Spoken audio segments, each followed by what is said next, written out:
મનસુખ વસાવાએ પોતાના નિવાસસ્થાને ધૂળેટી પર્વની ઉજવણી કરી એમના પરિવાર અને ભાજપના કાર્યકર્તાઓ સાથે ધૂળેટી મનાવી અને લોકસભા ચૂંટણી પ્રચારના શ્રી ગણેશ કર્યા. મહામંત્રી નીલરાવ, પૂર્વ પાલિકા પ્રમુખ કુલદીપસિંહ ગોહિલ, અજીત પરીખ સહિત કાર્યકર આગેવાનોએ અબકી બાર 400 પાર અને મનસુખભાઈ 7મી વારના નારા સાથે પ્રચારના શ્રી ગણેશ કર્યા. મનસુખભાઈના નિવાસ સ્થાને મનસુખભાઈએ કાર્યકરો, આગેવાનો અને પરિવાર સાથે એકબીજાને રંગો ગુલાલ લગાડી ધૂમધામથી હોળી પર્વની ઉજવણી કરી હતી.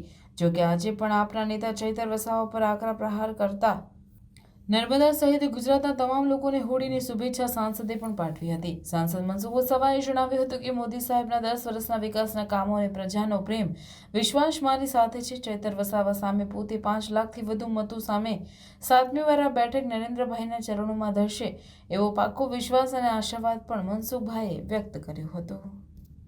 અમે અમારી વાત કરી છે, અમારા સરકારના કરેલા કામો, પ્રજાના કરેલા કામો, પ્રજા હિતને સુરક્ષાથી માંડીને બધી જ રીતને ધ્યાનમાં રાખીને અમારી સરકારેલા કામો અમે લોકો સુધી પહોંચાડે છે.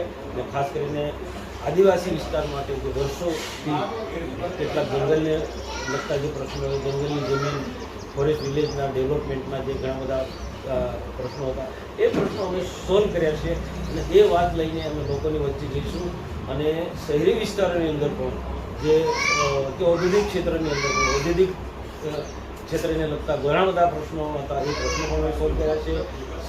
શહેરી વિકાસના પણ ભારત સરકાર કે રાજ્ય સરકારની જે શહેરીકરણ જે યોજના છે એનો જબરદસ્ત મતલબ લાભ અપાય છે. તો આવનારા દિવસોમાં અમારા સરકારના કરેલા કામો લોકોને યાદ દેવડાવીશું અને કરેલા કામોના આધારે મત મેળવીશું. તો મનસુખભાઈએ હોળી